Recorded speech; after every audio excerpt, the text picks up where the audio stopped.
Today we are in the part 2 series of this 3-part series on executive function. So in the last round, we talked about the key mental skills around executive function. So really understanding, some of the skill sets that are described within, this big term. So today we are going to be talking about knowing what we know about what these skills are, then how can we, develop them and help our children to have stronger executive function. All right. And for those who are new to BrainFit, allow me just, a short introduction. I mean, the rest of you who have heard it, please bear with me. And quick intro on BrainFit. My name is Cheryl. I'm the founder of BrainFit. And I'm actually trained as a pediatric physical therapist. So I've been working with the brain for a long, long time now. And I'm also a mother. So I have 2 girls that I'm responsible for their executive function and their brains. And BrainFit started after I left the Children's Hospital, as a physiotherapist and into the private sector. So right now we have grown to cover, these countries you see on the screen. So we offer brain training or cognitive training programs through our BrainFit studios, our learning centers. We also work with partner schools through these different countries that you see on the screen.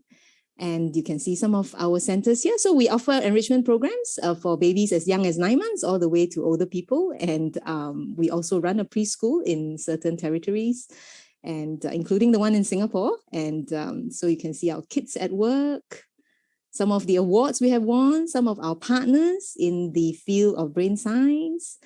And that's my short intro. So once again, thank you everybody for joining us in this part 2 session on executive function, where we will be talking about strategies. So basically the agenda would be to recap, some of our takeaways from the last session. It's a bit of a test on your memory, yeah. So 2 weeks ago, how much retention do we have 2 weeks later, yeah. And obviously, I want to talk about strategies that you can, take home with, things that you can start implementing. And I want to talk about that for the different age groups as well. Because executive function is a skill, is a network of brain connections. So it's like a muscle, right? And the more the brain network fires, that means you have a stronger muscle or fitter muscle. And this muscle is already, that network, is already present from birth, right? So there's opportunities from then, but then we also talk about the other end where executive function is not fully developed until about 25, right? So there is opportunities for us through the different ages, and how can we approach that then? All right. And so let's have a quick recap. Okay, let's use the chat. Yeah. Does anyone remember, those of you who are here, do you recall what are the 6 key executive function skills we discussed at the last webinar? Again, this is a test of our memory. Come on, let's get some participation. Yeah, let's get some warm up. Hello, everyone from everywhere. Does anyone remember? Come on, you got to remember. Working memory. Thank you. Paramjit, thank you so much. Yes, working memory. What other things did we talk about? We talk about 6 key skills, right? And they come under 4 umbrellas. I'll recap with everybody. But anyone, let's trigger some of our prior knowledge. Okay, so let's go the neuroscientific way in learning. All right, so let's bring to memory. Okay, we're going to be talking about strategies. Thank you, Juliet. Attention and focus. Very good. Right, so you got to pay attention. Remember the math question. And for those of you who were here, right, I don't know, some of you might be new.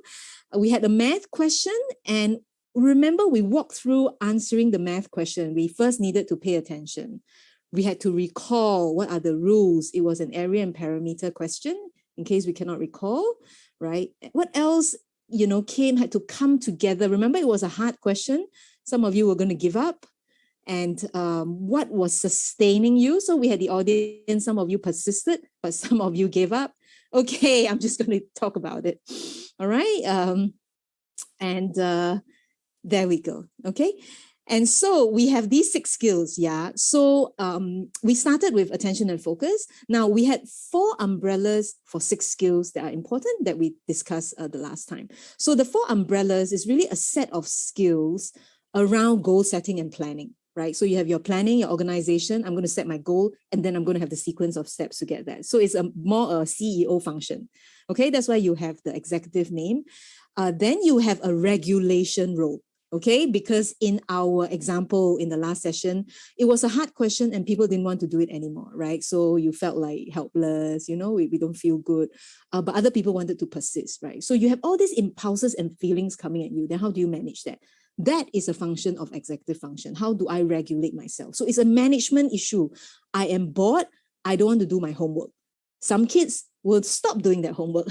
Some kids will persist, even though they also feel bored, right? So it's not the feeling, it's not the kids who persist may not necessarily feel as much boredom. Of course, it could be true, right? They have interest in the subject, but some kids may feel the same boredom, but they are able to sit through it. So that's regulation.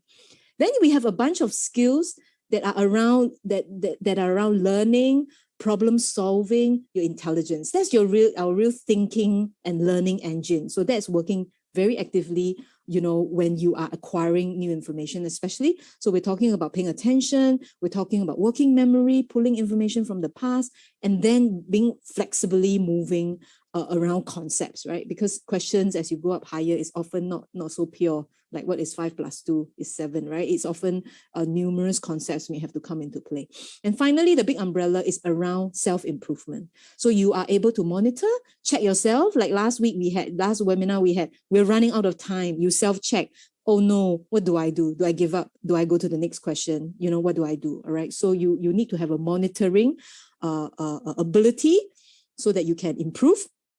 That we call it metacognition or meta learning, right? Being aware of your own state of learning. So again, a higher order skill. All right. So these are kind of more higher level concepts, regulation, management, whereas this is really your learning engine. That's why we talk about, for executive function, we have a learning component that we want to strengthen. We have a self-management component that we also want to strengthen, right? So it is really two parts around what we're trying to achieve, for our students. Now, we talked about the development trajectory, and as I have mentioned to you earlier, we don't think of brain skills like a topic, like a content area, like, I use the example of fractions, right? So it's not like a topic that, I am only ready to learn fractions when I am in, 5 or 6 or whatever age, right? When you talk about cognitive skills or brain skills, these set of skills are like muscles. I mean, I think it's a good way to think about it. Obviously, our brain cells are not muscle cells, but the networks are already there from birth, right? But you can see young babies obviously don't have very much regulation. We have the terrible twos and all that we talk about, right? They cry when they want something. They don't care, whether it's an appropriate timing. But by 3 to 5, there is a huge growth spurt. In fact, it's a really quite a sharp growth spurt where these kids are now trying to get their classroom behavioral skills together, right? They're now playing with others. I got to start taking turns. If I don't like something, it doesn't mean I can just, throw a tantrum immediately. And obviously, some kids are better at that and some kids are not as strong in that, right? So, but that's reflecting the development of executive function. That doesn't stop or slow down, until, as I've mentioned, is really about 25, right? Mid-20s, where the brain is fully mature and executive function is the last area to mature in the brain. Okay, we have got our language areas, our visual spatial area, our movement areas. I mean, by 18 months, a child can defy gravity and, move around already. It can start having little runs and all that. All right, or at least walking. Yeah, so you can see that the maturation it's earlier, but for executive function is slower to develop, but growth spurt in the preschool years, and then eventually settling down into the adult form, right, at about 25.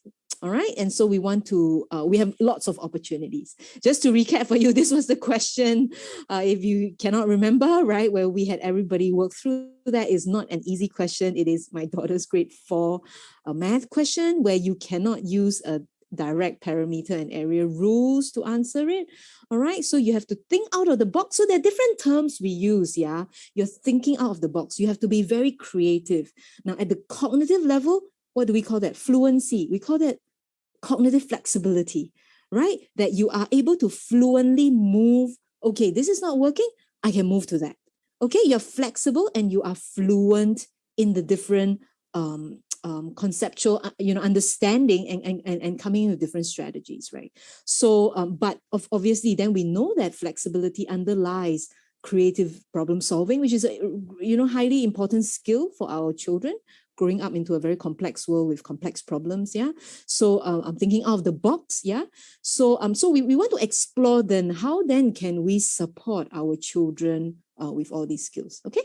So and we discuss how in this problem alone you had to focus. Now, if you're not focusing, like for example, we had some answers, KNOR. Some people might already have misunderstood is KNOR, right? And if you see that could be a visual issue or attention issue, then you get to a wrong answer, right? You need your working memory. You're pulling out formulas very quickly. You are flexibly moving around. Okay, I'm stuck. What do? I got to come from another angle, right? And then you have your other skills, impulse inhibition, especially when you are failing to answer it. This starts to come at you, frustration. You want to give up. Right? You start to have words saying that I'm a loser. I hate math. Why are we even doing this? This is stupid, right? And then you self-monitor, I'm running out of time. What do I do? Do I go on or not? Okay. So all these strategic planning starts to kick in as you tackle a question like that. All right. So that's a quick recap. For those who are new, right? Hopefully, that part is sufficient, for you to kind of understand what we are talking about, because we continue to talk around these skills. Yeah. So it's really again, the four umbrellas. So goal, planning, that's a CEO job, that's executive. That name, executive function, right? I think a lot is there. One is and these are all separate kind of distinct networks, right? I mean, some are accumulation of, different networks interacting, but they are really quite different skills, right? One is just the ability to deal with your emotions, your learning faculties, right? And obviously it's not only three, yeah, but these three are often flagged when we talk about executive function, right? You need your visual skills, your auditory skills, but they don't sit in that frontal part of the brain. That's why we're not bringing them up. And obviously you need processing speed. That is really all the cells talking to one another, but it's not exclusive to executive function, which is why we're not discussing processing speed. We're not discussing visual movement, auditory, verbal, language learning, because they sit in other areas. All right. It does not mean that they're not important for learning. Okay. So these are the areas that sit in the front part of the brain that we call executive function. They're really important. And these are our major learning areas, obviously. And obviously, of course, you have your meta cognitive strategy there. Okay. Self-monitoring. Okay, so I want to go directly. So the whole rest of the session, it would really be around that, and the chat is on. I really would welcome if others have used different strategies successfully as well. And these are not these are not exhaustive, just because we don't have all the time yet to discuss every single thing. I want to start with attention and focus, because that's often where things start. Because if you don't pay attention, you cannot trigger working memory. You nothing is happening without attention. You're not there, right? I mean, you cannot learn, you cannot problem solve, you're not thinking, you're not aware, all right? Because your mind is somewhere else. So none of that nothing is really activated until we land our focus on the task, right? And of course, we have to sustain it. I'm for each strategy, I'm just going to give you each area, each function, each skill. Yeah, I'm going to give strategies for the younger population and then the older population as well. So if you have a young child, right, something that we really advocate is that you play and you use attentive stretch play. Play is a tremendously rich avenue that we can use to build many, many important skills, right? If we structure the play, in a way that can target the networks. Now, I have a comment here. Training needs to be muscle specific, right? This is what I mean, right? You can use play like if I'm playing with a set of blocks, okay? I am building spatial skills around block building, maybe open-ended. The child can build it in any way, right? So you are building open-ended play. Now, I change the toy maybe to a puzzle. Okay, a two-piece puzzle perhaps, right? Or even a shape sorter. It's kind of a puzzle. Circle goes to circle. You are now working on close-ended thinking already. Just by switching the toy, right? So why close-ended? Because the circle can only fit in one area. So it's more like our multi-choice question. There's only one answer. School is often very close-ended, right? That's why we want to do projects. We want to keep things open and also have children think in a more open, more open-ended kind of way, right? So, but what we mean is that training needs to be muscle specific. Is that we want to then expose them to lots of different play types in the very early ages to make sure all these networks have a chance of being exercised. Now, the way we want to play it is also we want to stretch attention as much as possible. Now, because young children have very short attention, we tend to just go with them. If they lose interest, oh, I buy a new book. Oh, they don't want this toy. I just jump from toy to toy to toy to toy. I'm not sure that's really a great thing. You know, back in the days when we were poor, when there was no mega toy shops, right? We played with rocks, you know, and we then still played with rocks the next day, right? But when you are constrained in a sense, you know, it forces creativity. How many ways can we play with rocks, for example, right? Obviously, you're not expecting that in a very young child. All we're saying is that if you want to build attention, right, then you need to pay attention. You need to stretch attention stamina. But we do not stretch it to the point of frustration where everyone is upset, all right? That's not the point. Play needs to be fun and happy. You must be smiling. If nobody's smiling, forget the session, finish it, all right? Nobody's in the mood. Because when you are smiling and you're in good spirits, that's when the brain is at the best state to learn. Okay, so you want to stretch play. What happens if my baby gets bored? Well, can you turn it around a little bit? Okay, the baby is bored with scooping. Oh, what am I going to do? All right, maybe cap it, shake it a little bit, put some sound, you know, like if there is a shaking materials that make a sound. Can you stay on the task? You know, introduce some novelty, right? Use your own enthusiasm to get the babies back, right? Rather than just saying, okay, bored already, let's just change, right? Because then we are building that rapid switching, right? I'm bored, right? Or we are just doing tasks for 2 minutes and then we change. When we get bored of this toy, we go to another toy. Then we're not really targeting the muscle as much. All right. So that would be in the younger years, right? And then as we move up, and of course that applies the same, you know, for the older individuals, right? But obviously the children have more autonomy. They just switch off, right? So then we want to talk about other strategies that can be applied, right, to keep focus, right? So brain breaks are a very good source of keeping the brain alert, because you promote, when you do physical activity, right, you're driving blood flow to the brain, you are arousing the sensory system that has direct connections to alertness, right? It perks you up, right? It also is great for other cognitive processes, including memory and learning, right? So lots of great benefits for physical exercises. For the older children, maybe in between, you know, long study sessions as a brain break, but you also want a heavy dose of real, you know, physical movement, right? Be it in the physical education class, be it picking up a sport after school, right? And the younger the children are, the more, heavier duty the physical component should be. So we run a kindergarten, right? So we have, you know, we build in all these physical opportunities, right? Because it's actually a brain building activity. I mean, a lot of people might think, no, let's go academic. No, you want to build a fit brain, you make them move a lot. Of course, we use targeted exercises, you know, like what you see, rather than that you're just running around aimlessly, right? So you can use specific movement patterns, right? But I mean, we won't be able to talk about all that, right? We need a separate webinar, which we have done for movement. Yeah, but suffice to say, anything that drives your heart already can help your attention, all right? But if you can select specific exercises, then you can build processing speed, spatial processing, etc. I want to talk about mindfulness because the research is great, right? And it's free, okay? Mindfulness exercises is really a very good strategy, especially for your internal distraction. Okay, we talk about external distraction, and obviously we have other strategies like have a neat environment. Okay, if your TV is on, if your stationery is all over, if your environment is distracting, then it's hard to pay attention. You're just wasting more mental effort trying to focus. That's not good use of, you know, this muscle. It gets tired out. So for the children who have short attention, the environment becomes really important. But it's not just the external, it's the internal that is harder to access for the adult. And we don't know when the kids are just staring at the book and they've drifted away. You really don't know, but they appear as careless errors. They appear as taking a lot of time, more than they should to finish work.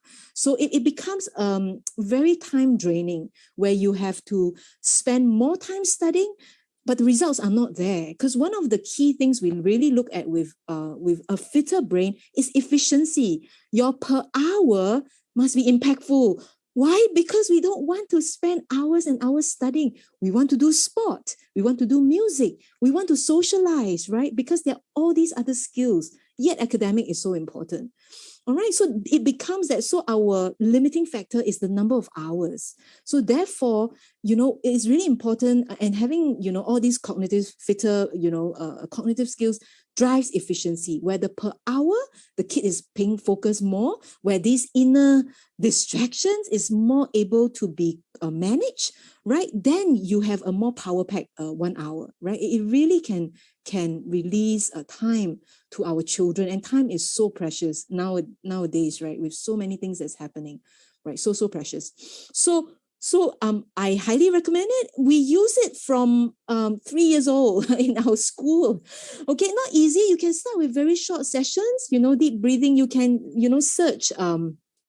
search the internet for some guided, videos,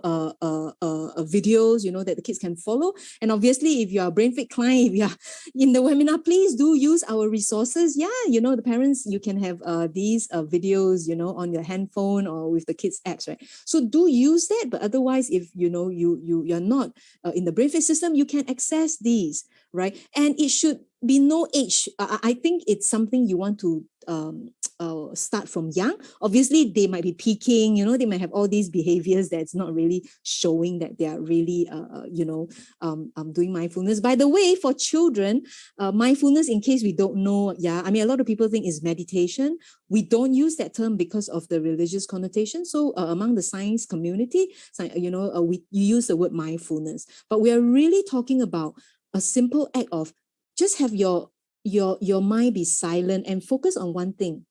And that one thing could be anything. We use breathing very often for children because it's a concrete activity. Of course, you can focus on a certain thought or a certain word. But for children, we often use the act of breathing.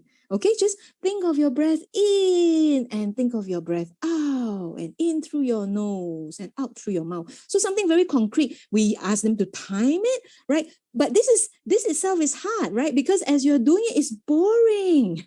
Your brain is starting to come and talk to you. Hey, I want to go have a snack. I'm hungry now, right? So then you catch yourself. Okay, okay, I got to come back to my breathing. So it's the act of moving back again, getting yourself back again. And each time you do that, I can tell you at the beginning, it might seem hard.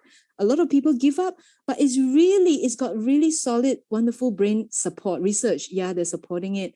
So I highly recommend that, families do that, as maybe a family thing. You can do it together with the children. Very useful during exam season. Is the exam season in Singapore, right? I talk a lot about mindfulness, right? My grade 4 girl, do your mindfulness before you go into the exam. Calm yourself down. Be on the paper. Don't be on your anxious thoughts. They go in with stress. How are you going to manage this stress? That's when, if you're used to practicing, it then can kick in as a great strategy in a high stress situation. All right. But primarily, it helps the brain to quieten down, to stop the internal talking and wandering all over the place. All right. So that's what we like this for this strategy for. Okay. And obviously, there's other things like sleep effects and all that. But we don't have the time. So we got all the other strategies. So I'm going to move on to working memory. All right. And just to recap a little bit. Now, this is important because then it helps you to think of how am I going to help my child. Now, for working memory, the concept of working memory is that it involves two important parts in the brain. So I mentioned with the example earlier for the grade 4 question, P4 question, right? The child needed to pull in the formula for area, right? And, of course, area equals the length times the width. And visually, it is the length is the longer side, the width is the shorter. So there's one unified memory. So working memory is your thinking memory, is connecting information, either between the auditory and the visual or between new and old. Old information is very important. That's why I tried to trigger it just now, right? What did you remember the last time? Come on, give me something. Because when you have the old memory still fresh, right? You're learning, then new memory is easier to hook on. Whereas if you're coming in brand new, oh, I don't have no idea what executive function is. It's harder for you to go and to be retaining what I'm going to be talking about. Whereas if you had been on part one, it's just going to be easier because there are more hooks. That's just how the way we learn, all right, at the brain level, where they have these memory networks. All right, so your working memory is trying to unify things into a coherent story for you to retain. But it involves the visual part and the auditory part. Okay, so because of that, then you want to look at the different components. So you want to look at verbal working memory separately from visual working memory. So we build that really quite separately. And remember, training needs to be muscle specific. So if we want to train up a verbal ability, you must then do auditory, things that they have to listen to, or verbal tasks. On the other hand, if you are trying to improve visual abilities, then the child's got to be involved in visual tasks. Okay, so it's got to be specific to that, right? It's like you want to improve your abs. You can't do your bicep curls, right? You've got to be specific.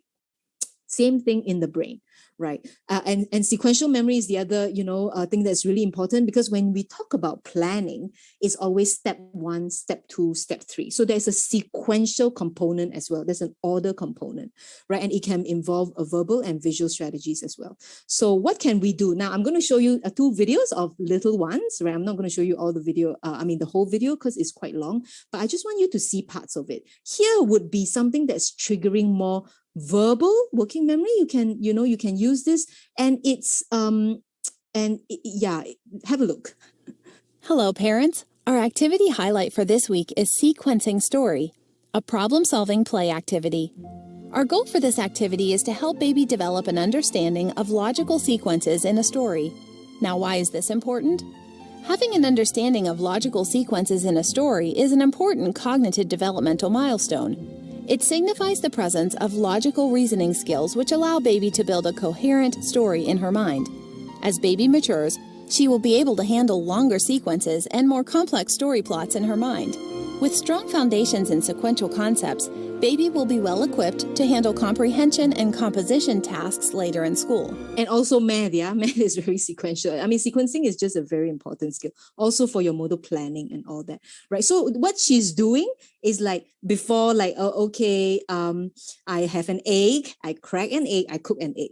That kind of sequences. Or if you're reading a book, right, you can say, oh, what happened first before you even, go into the book, where babies, could gesture if they're not verbal yet, or if they're verbal, they could give you, simple answers. That is driving, the order of what they recall for that story. Now, if we are looking at story sequences like that, it's more the verbal system you are triggering, right? So I've got to do this, I've got to do that. Obviously, there is the visual support here, but the storyline, it is often a language-based storyline. Okay, so you can do an activity like that, versus I'm going to show you another video, right, where you are also working on sequences, but this time it is a more direct visual sequence network that you are building. So let's look at this one. Hello, parents. Our activity highlight for this week is sequential memory, a problem-solving play activity. Our goal for this activity is to develop in baby the ability to remember a visual sequence. Now, why is this important? To remember and actively recall an exact sequence of objects, events, or information is an important cognitive skill needed for school. Many academic tasks, like learning of spelling words, formulating sentences, and remembering math formula, all require strong sequential memory. Yeah. Okay. So you see the contrast? So you can work with memory using different ways, but they are targeting different aspects of memory. Okay, and this is what I think I'm trying to communicate here, where there are different networks, and the way to think about and plan, right, in order to target the different networks is to look at the task and see, oh, what is that, stimulating more? Obviously, here you can use, I use the blue and I use the green, but I think visually the colors are very attractive, right? So it is really certainly building that system a little bit more, triggering your visual attention and your recall of that, versus where you have to keep a little story in your mind where you could be working the verbal system a little bit more. Okay, so and these are sequential kind of exercises. Now, for the older individuals, we will actually be training it in a much more structured and methodical way, right? So we know that the brains can be exercised through different exercises, right? And there's certain algorithms and formulas. I mean, you got to lift the right mental weight, is what we often say. Too heavy, it's like the muscles, right? If you're lifting a weight that's too heavy, you get demotivated. You can't lift it too many reps. But if it is too light, you can do 100 reps. It may not even be bulking you up at all, right? So we want to tailor to the individual, and we use apps. Obviously, with young little ones, we don't introduce these apps until they're at least 3 years old, right? So, but for the older individuals, then we have more resources that are more structured, that can be really quite tailored. So here I'm going to show you, 2 exercises that we use. This is our Smart Workout app, where we have different exercises that cater to different aspects of abilities.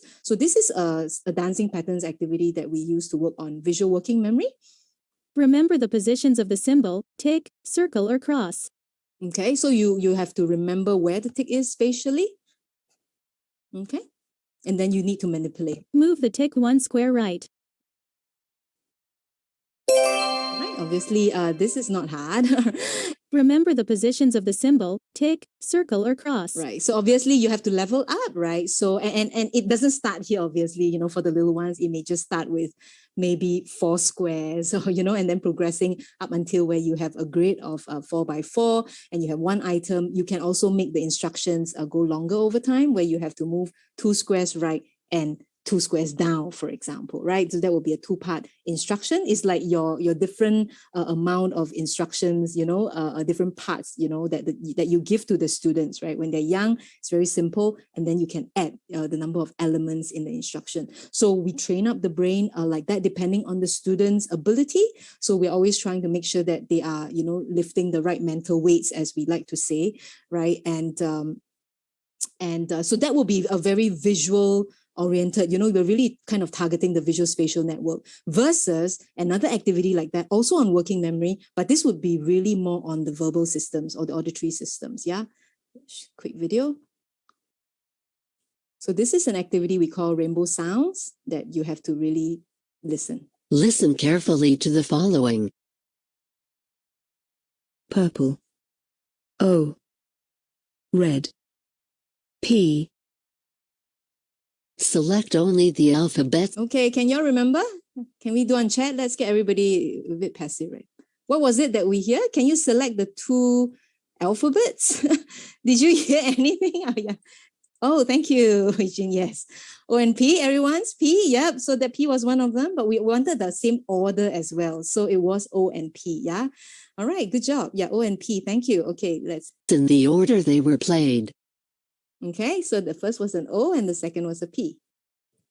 Yeah, nice. Okay. Listen carefully to the following. Next question. Black. N. Red. Q. Select only. Okay, I want the colors now. Thank you. What was it? Sorry. Was it purple or black?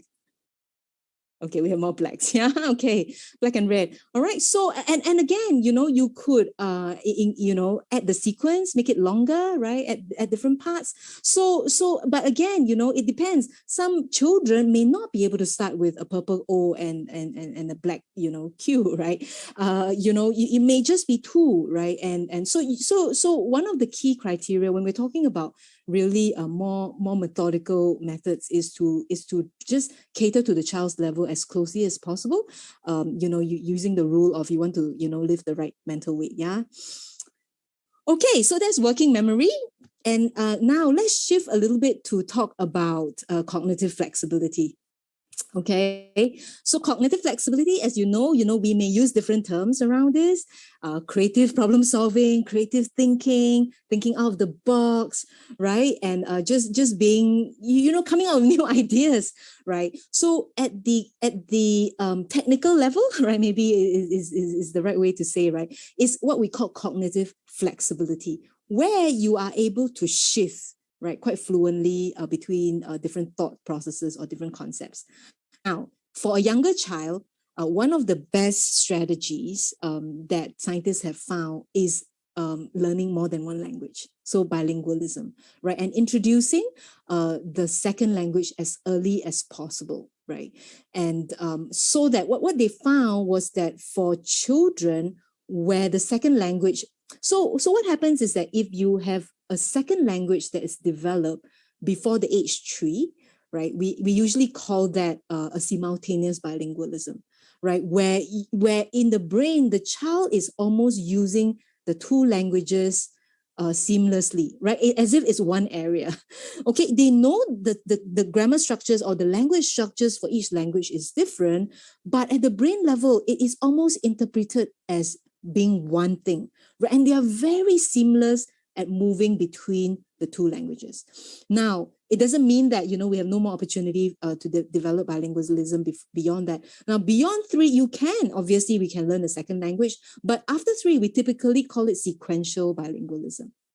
This is some of the terminologies that has emerged of late, right, around this area, where you're thinking it as coming in more as a second language rather than a primary switching, right? But that has advantages as well, obviously, right? So as long as you have the fluency, right, between two languages, it really helps to develop the switching function in the brain. So there is the ability. So they've even identified a certain part of the brain where you are able. It seems to be responsible for the switch.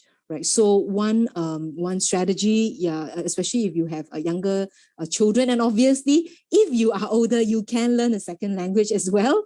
But as we know, language learning starts to be harder, right? Unless you're in the country, is immersive, then an adult can certainly develop great fluency, or if you commit yourself to that, right? And then build on that switching ability as well. Okay, so in the absence of that, there are other things that we can do to promote flexibility. I don't know, some of y'all might have been here in a few webinars ago, right? I talk about boosting some of the cognitive skills, right? And then we had this activity, I don't know if you recall, where I had you do different things. Now let's recap it again and recall, how we might be able to use this quick activity as something that can build cognitive flexibility, right? So all of us, now let's exercise our brain a little bit, yeah? So I can't hear you. This time we can't use the chat, but let's all together say the direction and the color, right? So remember, we're just going to go as fast as you can, because we want to drive speed as well. So it's when we talk about fluency, right, it's often attached to a speed component in the brain, right? So you want to shift, obviously, as quickly as possible, right? Rather than that you're just sitting there for a long time before you can switch. Then, you might not have that flexibility. Okay, so very quickly, all of us are together. We're just going to say red down, yellow right, blue up. Ready, get set, and go. Red down, yellow right, blue up, blue down, green left, blue right, yellow down, red left, blue right, blue left, red down, red right, green up. Okay, now a simple switch would be, let's do it the opposite direction. All right, we don't want to create, other more difficult permutations, right? So let's all do that together. We say the same color, but we're going to do it in the opposite direction. We change the rules a little bit. All right, and your brain just have to do a quick switch. Ready, get set, go. So it'll be red up, yellow left, blue down, blue up, green right, blue left, yellow up, red right, blue left, blue right. I hope you're with me. Red up, red left, and green down. Right? Okay, so you want to see if one is harder for you than the other, right? Because if the second one for you was harder, of course, it could be coming spatially, right? That you take a bit of time, to interpret that, or it could be a flexibility relative weakness that there might be, so that when you're calling out, read down is faster than if you have to do a quick switch. Because there are individuals, we see that in our testing, right? That even if you have to switch, they do not drop in their speed at all.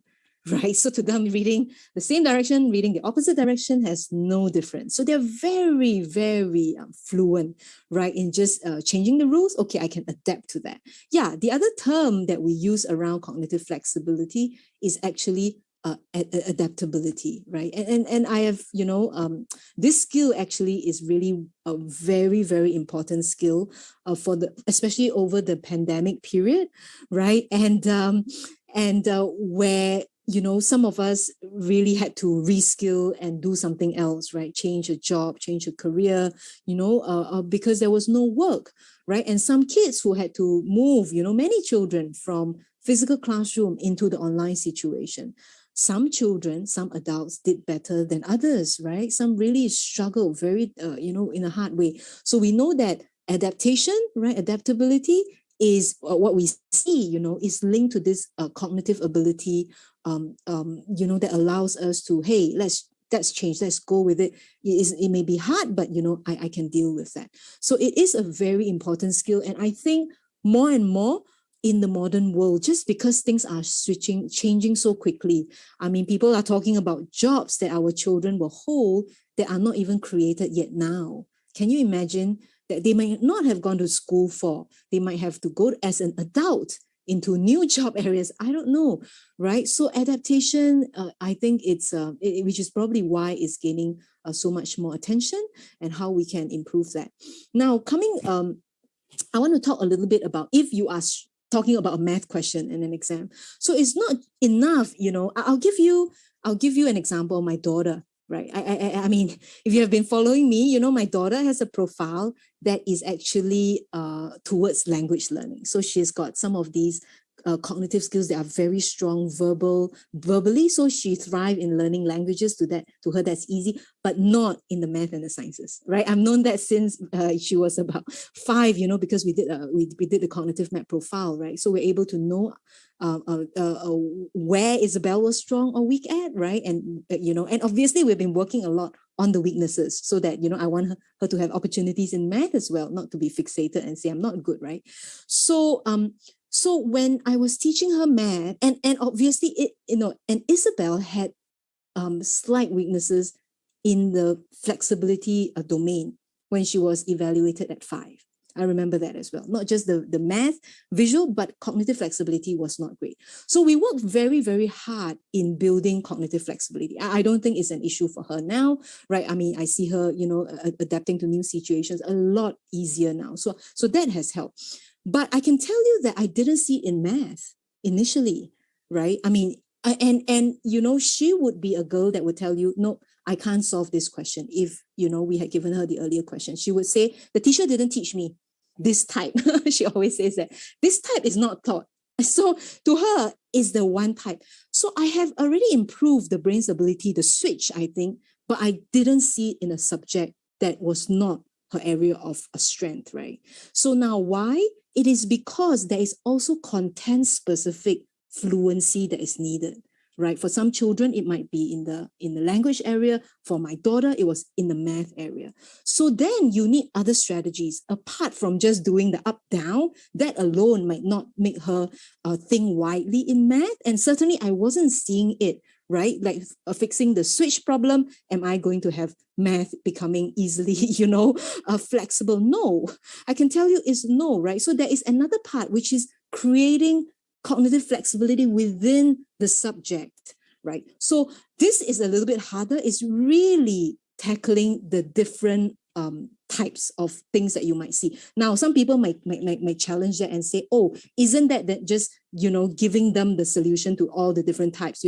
Is it rote memorizing, for example, right? That they worry if you teach them, rather than you teach them the basics and they have to apply. Now, let me tell you, if you just have the basics and you're not training in the more advanced questions, the leap for some children, especially, I think some kids may naturally be able to do that. But for a girl like Isabel, that math, she didn't have the initial, visual spatial strength like she has for her language. That translation might be hard from the basic concepts to an advanced thinking, right?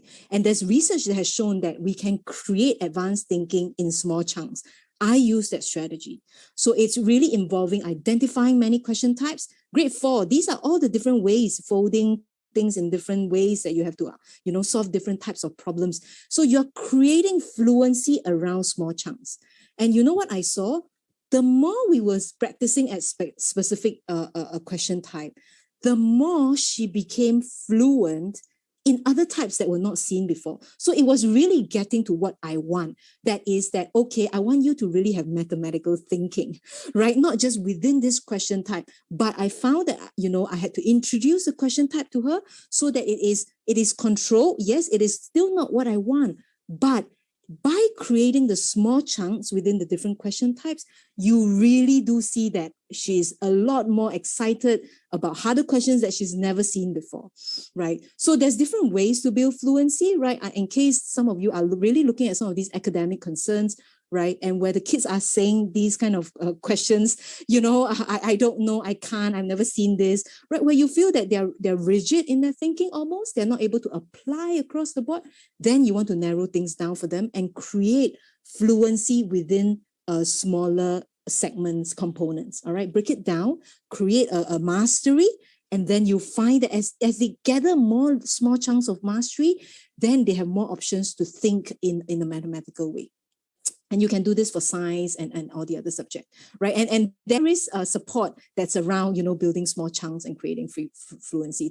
So that will be a strategy that can be perhaps implemented through a teaching channel versus, some of these strategies would be more a training where you're kind of exercising the muscles, right? So you usually, coming in from different angles.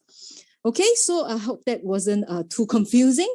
Now, the next 3 skills, I want to put them all together because they are really about more higher order thinking where you have to create an awareness of yourselves. Because you want to plan, you got to know what you want, right? Number 1, set up your goals, set up your SMART goals. What is the timeline,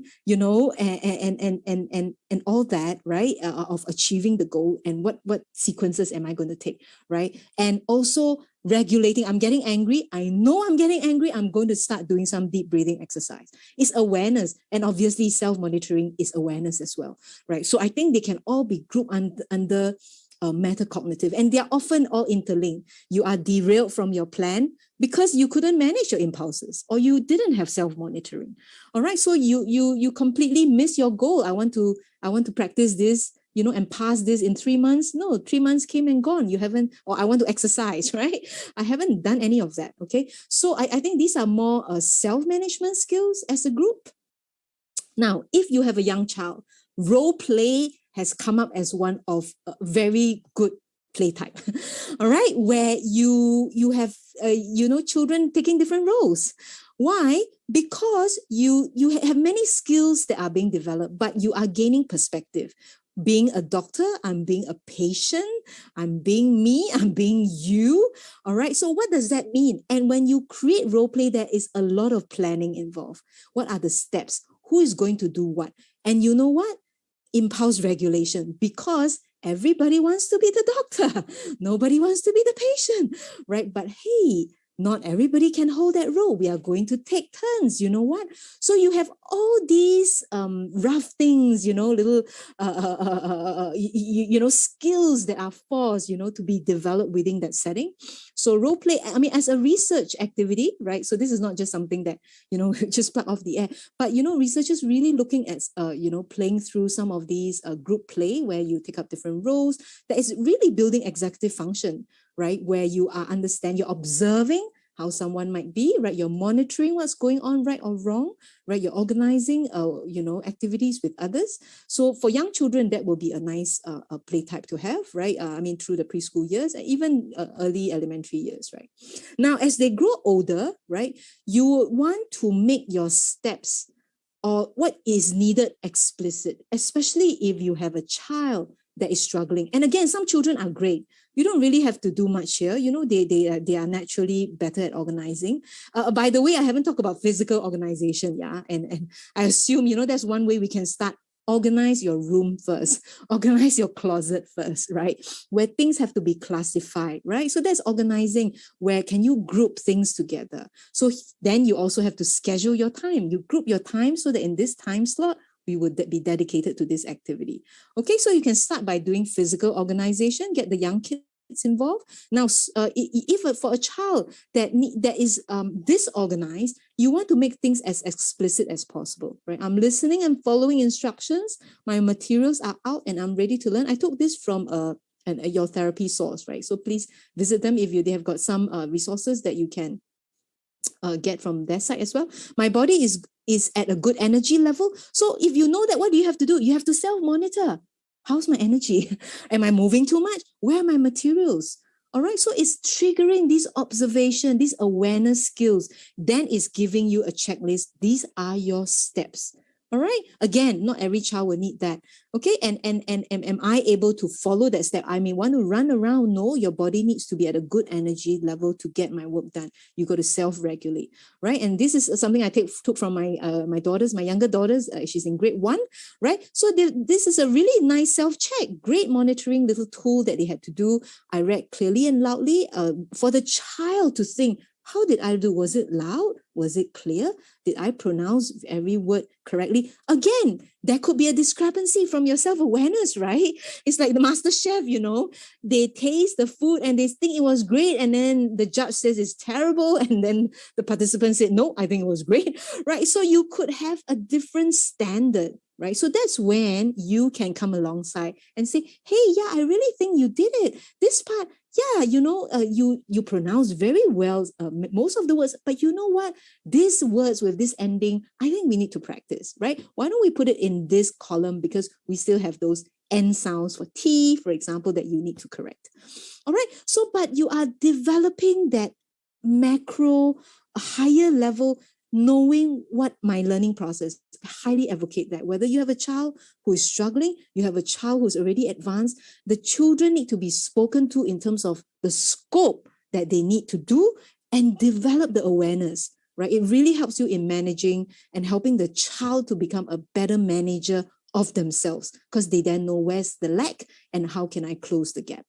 All right, so make the required steps explicit and the required knowledge pieces explicit. Then you want to really help them. This is really more for the planning and organization. Plan your goal and track. It's not just the goal setting. This is often easy, but it is the am I doing it? This is my younger daughter. She's in grade 1. So at BrainFit, we have this habit hero where we are advocating that you are putting aside, up to, 5 minutes to 30 minutes, or if you have a good day, longer, right? But at least, about 20, 30 minutes of revision, touching previous content. We're not talking about homework. Every day, just getting into the habit of learning, even when there are no exams. We don't study for exam. Great. We study to learn, right? We're wanting the mindset of getting in about learning is about a lifelong process. Let's develop some healthy habits like exercise, right? We have a one that we want to recap what we have learned to see if we remember, we're able to apply, right? So short little sessions. But if you just set the goal, I can tell you 3 months later, no one has achieved that because we don't have the tracking and the accountability system. So that becomes really important if we want to see the goal being materialized, which is really executive function, isn't it? Because that's really self-management. We want to reach the goals and all. Okay, so and that's it. All right, to end, I think that's all I have time for. So you can see that we have the different strategies, but there's so much opportunities. Again, this is just the time that we have to discuss this. But you can see that to summarize. When a child is young, there's certainly a lot more play opportunities that we can use, to drive some of these skill development. Whereas for the older children, you can become more structured and become more specific and targeted, right, at the specific network that I may want to aim to develop, or giving them specific strategies for that. Okay, and so here is the link to the this is the next webinar that we'll be doing. Yeah, so managing weapons of mass distraction.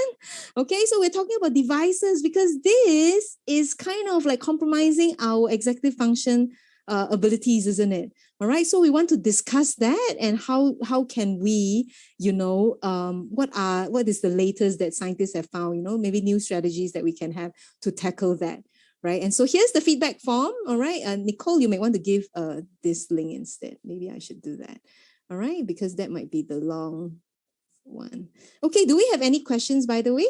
There are no questions today. Yeah.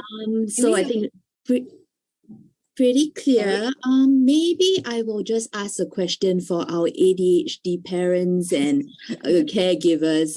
Since we've been having quite a bit of kids who are coming into our center now with regards to attention deficit. Yep. Yeah.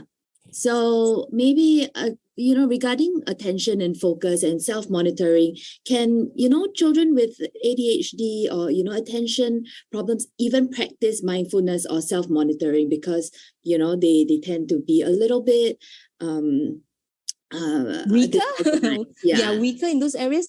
Yes, but it just takes a lot more patience and hard work and more bite size, I think, right? I really do think the way we understand it, obviously there is architectural, brain differences, but a lot of our differences is in a spectrum. I may not have ADHD, I may not be diagnosed as ADHD, but I could have very weak attention. So abilities is in a spectrum in the brain rather than you are in a category of a different type of brain, right? But obviously, we do see certain differences, right? But a lot of times skills, the way to think about it is more in a spectrum, right? So many of these brain training or rewiring or strengthening or exercises are applicable as well. But obviously the children are starting perhaps from a more foundational level. Maybe that's the way to think about that, right? So they're maybe not ready for those heavy weightlifting, so I have to start with more baby weights. I think that will be, rather than that is a brand new protocol or strategy, that we are using more bite-sized weights. Okay, that means maybe the steps might not be 6 steps in the checklist, right? I may start with 3. All right, so something that is achievable, because success breeds success. Yeah, you don't want to set up a child to fail, because then they become discouraged, right? So they don't want to do that. So maybe a three-step process, right? So I might want to work on attention and my working memory. But yeah, I might, if I have a preschooler by 5, they can do some of these game training. Really, they're only starting with 4 squares, or where the tick is. Okay, just one tick, one simple thing, and then we progress from that. So I would say that it is not so much the strategies, that are different, or the approach, but the mental weights is something that we have to be mindful of, more bite size, and of course a high dose of patience. Yeah. Very important. Yeah, very important. Yeah.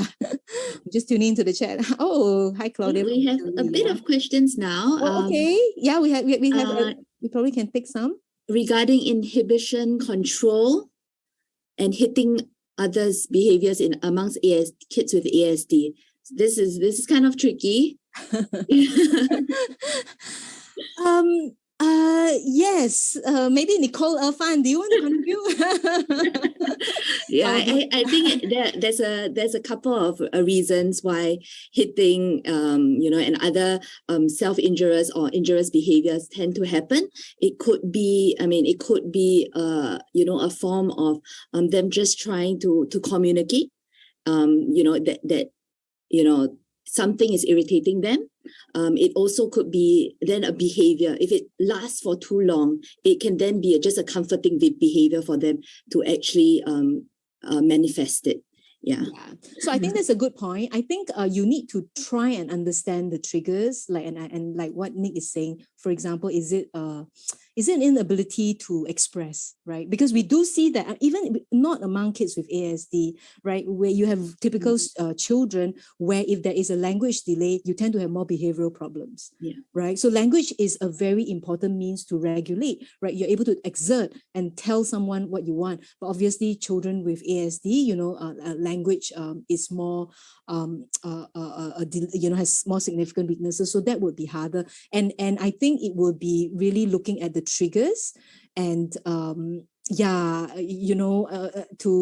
kind of have better ways, like we can have, if rather than hitting, you might have a PEG system, right? I mean, where you have the visual to indicate what you want, and you want to kind of help the child to be able to point to that, that regulation just before, that the whole meltdown, which is hard, right? But I think it can be done through training, right? Where you can have some of these behavioral strategies that can help the children to get to that stage, right? I hope we're able to answer that, right? We probably need a whole separate session for kids with learning challenges, and talk about these strategies. Maybe quite a number of questions regarding kids with learning disabilities.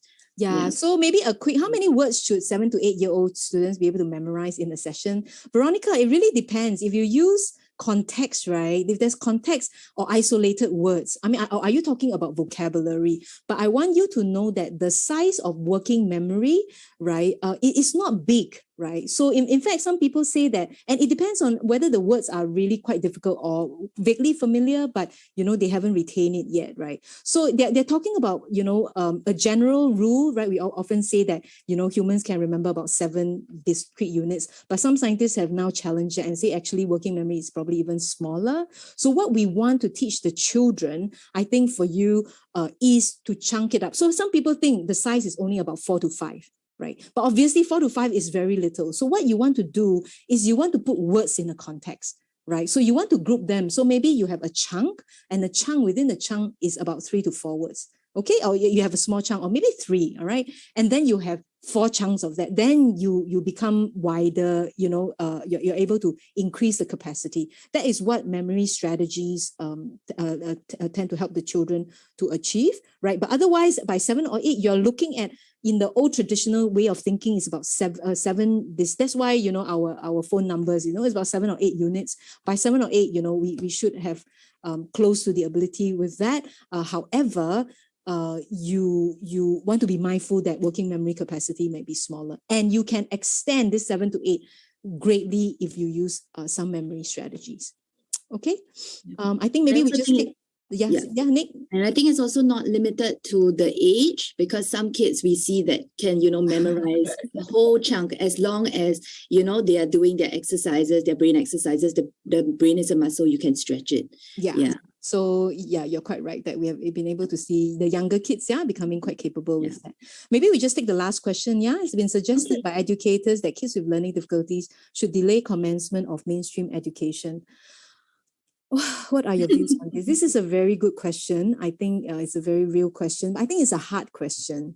And I think it really depends on the child and whether you are able to find a setting, right, that is able to, within that setting, cater to that child's unique weaknesses. So obviously, you have a learning difficulty, you want to be able to remediate them. So often these kids are kept in one-on-one settings, very specialized settings, but there is all these peer modeling, interaction, social skills that are really only be able to be developed in that kind of, mainstream setting with regular kids. So that setting really does provide some advantage, but it doesn't mean that any setting would be suitable for any child. I really think it is a case of a match, right? Whether you have teachers who understand, right? And because if you have a setting that is actually more a plan for that,